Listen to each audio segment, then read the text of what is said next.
오늘 저희들에게 주시는 하나님의 말씀은 구약성경 이사야서 65장 8절입니다.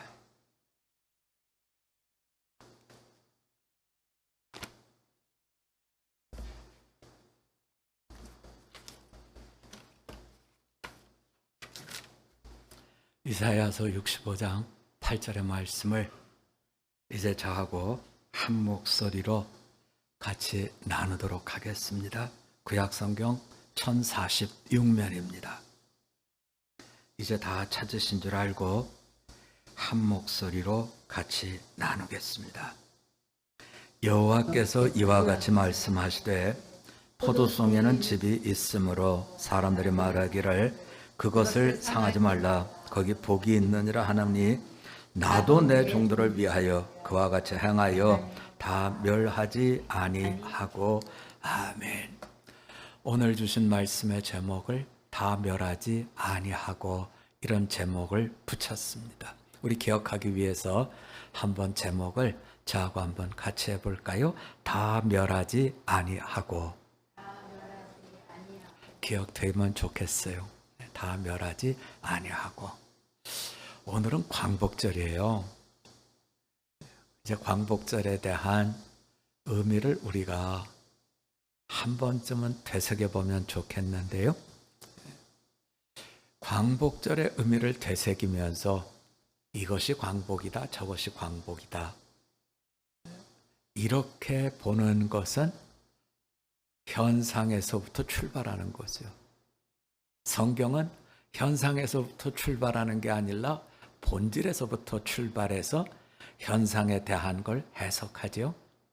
예수님은 항상 진리 속에서 출발할 수 있도록 내가 길이다 그랬습니다.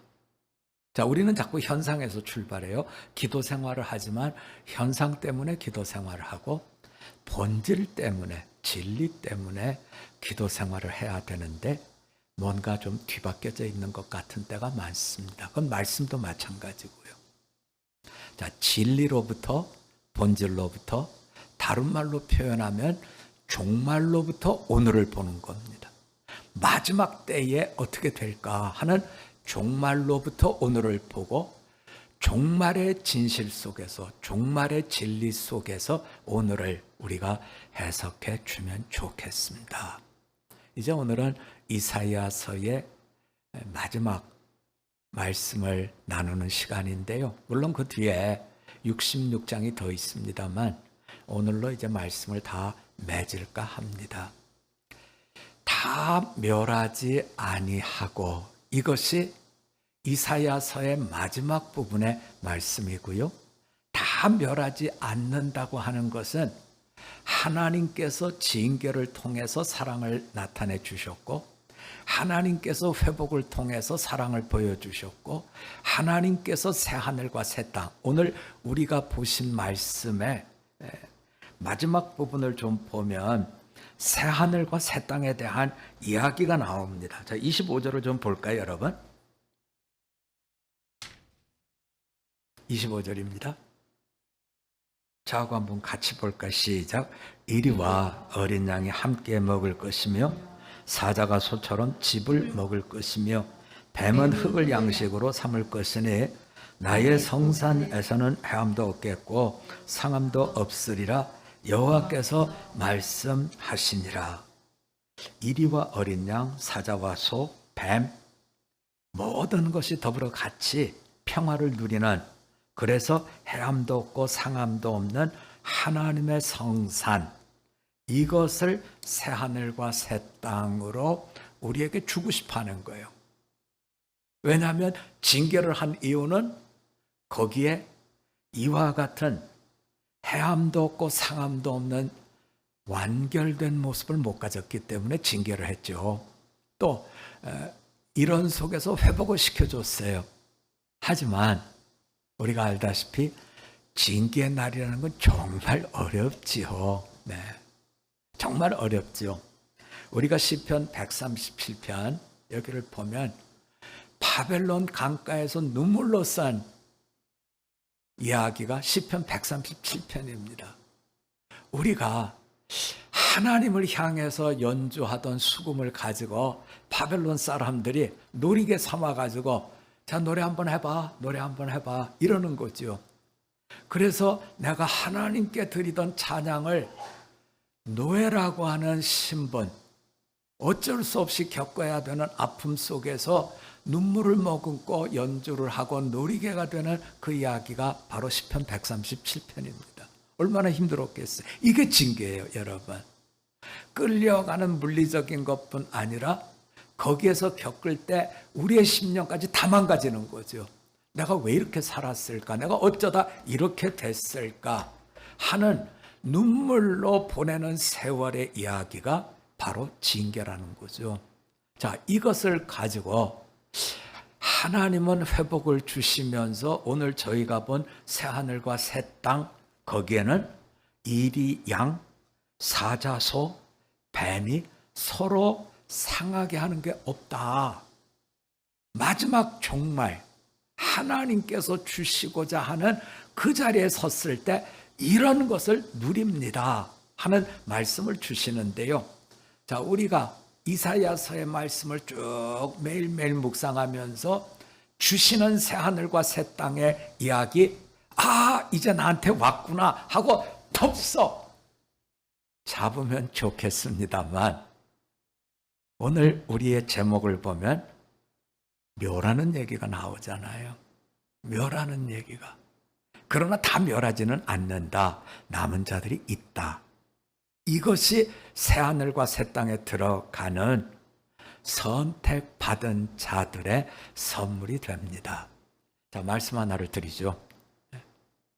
어느 날 예수님을 사람들이 자꾸 공격하는 거예요. 이러쿵저러쿵 이러쿵저러쿵 자꾸 공격하는 거예요.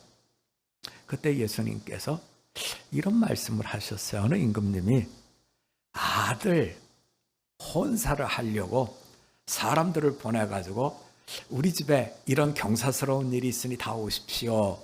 그러면서 하는 이야기가 소도 잡고 짐승도 잡고 즐거운 모든 것들을 다 준비했으니까 이 혼사에 오십시오. 와서 축하해 주십시오. 그런데 사람들이 그 종의 얘기를 듣고 아, 제가 가겠습니다 이러면 좋겠는데, 아유, 난 일이 바빠서 못 가요.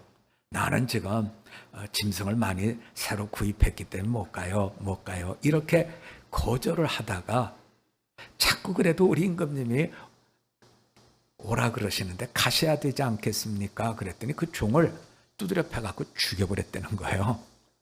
임금님 입장에서 얼마나 기가 막히겠어요. 아니, 지금 혼인잔치를 한다고 와서 뭐 내놓으라는 게 없잖아요. 와서 즐기기만 하자는 거예요. 같이 기뻐하자는. 그런데 두드려 패갖고 안 오는 정도가 아니라 아예 확 찬물을 끼얹는 것처럼 상태를 이렇게 만들어 놓으니까 임금님이 아주 화가 단단히 나셔서 군사를 보내가지고 다 죽여버리고 그 동네를 다 불태웠다는 거예요. 임금님의 그 마음을 알 것 같아요. 충분히 우리가 알 것 같아요. 그런데 임금님은 아들 혼사를 계속해서 해야 되니까 사람을 보내서 오라 하는데 이제는 그저 길거리에서 만나는 사람마다 오라. 그분이 어떤 분인지 모르지만 오라 해서 사람들이 그 혼인잔치에 오게 됐다는 거예요. 그래서 이제 아마 종이 들어가서 얘기를 했겠죠. 임금님, 사람들이 이제는 가득 찼어. 아, 그래, 잘 됐네. 이제 그러면 혼인을 시작할 게 됐나 하고 내가 한번 봐야 되겠어 하고 쓱 들어가서 보시는데 예복을 안 입은 사람이 한 사람이 있었다는 거예요. 근데 저는 아니, 길거리에서 오는 사람은 어떻게 예복을 입지? 물음표를 가졌는데 성경학자가 설명을 해주더라고요. 이렇게 급작스럽게 혼인잔치가 되면 오신 분들한테 예복을 한 번씩 준다는 거예요. 역시 임금님이죠. 어휴, 우리 교회도 그러면 좋겠어. 예배 드리는 분한테 양복 한 벌, 양장 한 벌 탁탁. 네. 혼자 그런 생각하고 혼자 흐뭇해 하다가 정신 차려 박 목사, 네가 무슨 돈이 있어? 이러고서는 혼자 웃었지요. 어쨌든 간 예복을 이렇게 준다는 거예요. 그래서 이제 사람들이 잔치에 와서 예복을 입고 있는데, 임금님도 이만큼 기분이 이제 풀어지셔서 좋아졌는데, 딱 보니까 웬 사람이 예복을 안 입었다는 거예요. 그래서 임금님이 그 사람 불러가지고, 내가 다 예복을 줬는데 당신은 왜 예복을 안 입으셨어? 혹시 못 받으셨어? 그랬더니 이 사람 가만히 있대. 받았거든요. 그랬더니 임금님이 이 사람을 묶어가지고 저 어두운 데다 가둬라. 그리고 징벌을 해라 하는 말씀이 복음서에 있잖아요, 여러분. 여기서 하나님이 우리들에게 해주고 싶은 것, 참으로 왜 하나님은 예복을 입지 않은 사람 이 이야기를 하고 있는가? 구약과 신약은 통하잖아요. 복음서와 이사야서는 통하잖아요. 이 얘기가 도대체 뭘까? 하나님께서 지금 새 예루살렘, 새 하늘과 새 땅을 다 정화시키고 사람들 오라고 바벨론에서 귀향할 수 있도록 광복의 길을 주셨는데, 사람들은 와가지고 예복을 입지 않은 사람들이 있더라는 겁니다.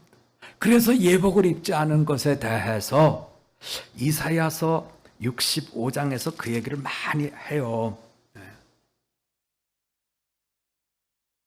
자, 2절을 한번 볼까요? 65장 2절이요. 제가 한번 볼게요. 내가 종일 손을 펴서 자기 생각을 따라 옳지 않은 길을 걸어가는 패역한 백성들을 불렀다. 예복을 입지 않은 사람을 내가 오라고 불렀는데 그 사람들은 끝끝내 예복을 입지 않더라.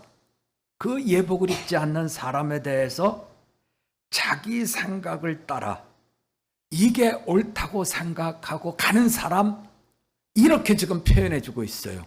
그럼 그 얘기가 그 뒤에, 저는 그 말씀을 하고 싶지 않아요.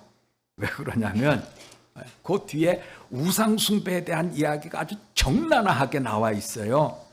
그걸 우리가 되풀이할 이유는 없겠죠. 그러니까 자기 생각을 따라서 우상을 섬기는 사람들, 이 사람들을 패역한 사람들이라 그랬고, 하나님은 그 사람들에 대해서 들어오지 못하도록 이렇게 하시겠다. 그 방법은 진멸이죠. 멸하시겠다는 거예요. 자, 이런 내용에 대해서 이제 하나님께서 말씀을 주시는데요. 어떤 내용의 말씀을 주냐면, 우리가 65장과 앞부분에 보면 어떤 얘기가 나오냐면, 우리가 하나님을 찾았습니다. 하나님께 금식 기도를 했습니다. 우리가 안식일을 지켰습니다. 그런데 왜 하나님 가만히 계십니까? 하는 하나님의 침묵에 대한 따지는 얘기가 나와요. 왜 침묵하십니까? 그런데 하나님은 오늘 65장에서 무슨 얘기하냐면, 내가 너희들 오라고 불렀다, 기다렸다. 그런데 너희가 안 왔다, 패역하다. 그렇게 얘기를 하고 있는 거예요. 그럼 이 내용을 우리가 조금 더 가까이 가서 살펴볼 필요가 있는데, 순서가 뒤집혀진 겁니다. 자, 뭐가 뒤집혀진 거냐면, 하나님을 찾아서 오려면 뭘 버리고 와야 돼요? 뭘 버려야 돼요? 자, 결혼식에 내가 신랑으로 들어가려면 뭘 정리해야 돼요? 결혼하기 전까지 내가 이 여자를 만나서 손을 보고 저 여자를 만나서 손을, 그건 결혼하기 전까지죠. 결혼한 다음엔 손 보면 안 되잖아요, 여러분. 이분들이 하나님 앞에 오기 전에 우상을 섬기던 걸 다 정리해야 되는데, 이 사람들은 하나님 앞에 와서 금식 기도도 하고 또 안식일도 지키고 모든 걸 다 하는 것처럼 보이지만 뭘 버리지 않은 거예요? 우상을 버리지 않은 거예요. 그래서 자기 생각에 옳은 대로, 다르게 표현하면 나는 하나님도 섬기겠소, 우상도 가지겠소 하는 이 생각 때문에 들어오기는 들어왔지만 예복을 안 입었다는 거예요. 하나님은 바로 그 점에 대해서 말씀하시고 내가 너희들에게 줄 새 하늘과 새 땅에 너희가 들어가려면 너희는 우상을 버리고 하나님만 섬겨야 됩니다 하는 말씀을 주고 있죠. 자, 이렇게 하나님만 섬겨야 되는 일에 대해서 하나님 뭐라 그러시냐면, 자, 10절로 여러분, 아니야, 앞으로 조금 가볼까요? 7절입니다. 65장 7절. 자, 함께 보겠습니다. 7절 시작. 너희의 죄악과 너희 조상들의 죄악은 한 가지니 그들이 산 위에서 분향하며 작은 산 위에서 나를 능욕하였음이라. 그러므로 내가 먼저 그들의 행위를 헤아리고 그들의 품에 부응하리라. 여호와의 말하였느니라. 하나님께서 안타까워서 가슴을 치시는 거예요. 내가 때리면 너희가 우상을 버릴 줄 너희가 알아야 되지 않겠느냐. 그래서 너희 조상들 내가 징계해서 바벨론에 보냈고 바벨론에서 눈물의 세월을 보냈고 광복을 통해서 돌아왔는데 너희의 죄악과 너희 조상들의 죄악은 똑같더라. 여전히 하나님을 섬긴다 하면서 한 손에는 뭘 쥐고 있어요? 내 소원의 탐심, 우상을 그냥 쥐고 있는 거예요. 이것 때문에 하나님께서 가슴을 치고 안타까워 하시는 거예요. 이런 상태로는 내가 너희들을 새하늘과 새 땅, 새로운 재창조의 역사를 이룬다고 하더라도 너희는 거기 들어와도 똑같이 오늘 말씀처럼 이리와 어린 양이 함께 있을 수 없고 사자와 소가 함께 있을 수 없고 뱀이 함께 있을 수 없고 상함도 없고 해함도 없는 이런 곳을 주어도 너희는 거기에서 서로 내가 잘났어 네가 잘났어 내 자존심 네 자존심 하면서 머리끄댕이 잡고 싸울 수밖에 없더라는 거죠. 자, 오늘 성경은 이렇기 때문에 여기에 새하늘과 새 땅을 보아라 말씀하시면서 예복을 입지 않으면 너희에게 마지막 날에 종말에 내가 할 수 있는 것은 구원의 완성일 수도 있지만 두 개를 다 잡고 있는 사람들에게는 심판일 수밖에 없다 하는 말씀을 주고 있는 거죠. 그래서 심판을 하시는데, 자, 농부가 포도원에서 나무에 달려있는 포도를 보니까 즙이 나오지 않는 그런 가지가 너무 많아서 에이, 이 포도나무 잘라버려 이러지 않는다는 거예요. 그래, 요 송이는 즙이 안 나오니까 송이만 자르자. 요 송이는 그래도 좀 즙이 나오니까 요건 좀 살려두자 하듯이 하나님께서 선별하시겠다는 거예요. 자, 여러분, 우리에게 소망이 있고 우리에게 기쁨이 있다면 하나님의 심판이 모든 사람에게 다 이루어진다가 아니라 그럼에도 불구하고 내가 보기에 하나님만 의지하는 사람에 대해서는 내가 그를 건져내겠다 하는, 다 멸하지 아니한다고 하는 남은 자에 대한 하나님의 선택, 선별에 대한 말씀 주시고 있는 것이 바로 우리에게 소망이 되고 기쁨이 되는 것이지요. 그래서 우리가 이 말씀을 대하면서 그러면 이사야서의 마지막 종말에 대한 또 마지막 심판에 대한 새하늘과 새 땅에 대한 이 말씀을 하시면서 우리에게 요구하시는 건 뭐냐 하는 거예요. 자, 우리 한번 같이 해봅시다. 하나님만으로 결단합시다. 자, 뭘로 결단하자고요? 하나님만으로 결단합시다. 하나님과 물질을 겸하여 섬길 수 없어요. 하나님과 내 만족을 두 개를 다 줄 수 없어요. 언제든지 내 뜻대로 마옵시고 누구 뜻대로요? 아버지 뜻대로. 이것이 이루어지지 않으면 청함을 받은 사람들이 많이 혼인잔치에 들어왔지만 마지막 때에 택 택함을 입은 자는 적다 하는 주님의 안타까운 목소리를 우리는 반복적으로 대할 수밖에 없다는 거죠. 이사야서의 말씀을 맺으면서 마지막 결단합시다. 하나님만으로 나는 만족하겠습니다 하는 결단자의 자리에 서실 수 있기를 주님의 이름으로 부탁드립니다. 우리 한번 같이 기도드리겠습니다. 하나님 아버지, 지난 여름은 참 더웠습니다. 이 더운 때에도 매일매일 말씀을 묵상하며 마지막 종말 하나님이 만드신 새하늘과 새 땅을 바라보면서 말씀 붙들고 달려온 믿음의 식구들이 여기 있습니다. 참으로 경건한 모습은 있지만 경건한 능력을 갖지 못한 자 될까 봐서 하나님은 말씀으로 저희를 일깨워 주시고 참으로 내가 택한 백성들이 마지막 때에 멸하지 않는 남은 자로 서야 됨을 말씀으로 이렇게 일깨워 주신 것 감사드립니다. 이 자리에 있는 우리 믿음의 식구들, 또 동영상으로 이 시간 예배드리는 모든 식구들 어디에 있든지 하나님의 백성, 하나님의 선택에 늘 설 수 있도록 은혜 더하여 주시옵소서. 하나님 한 분으로 결단하는 우리로 세워지기만을 간구드리며 예수님의 이름으로 기도드립니다. 아멘.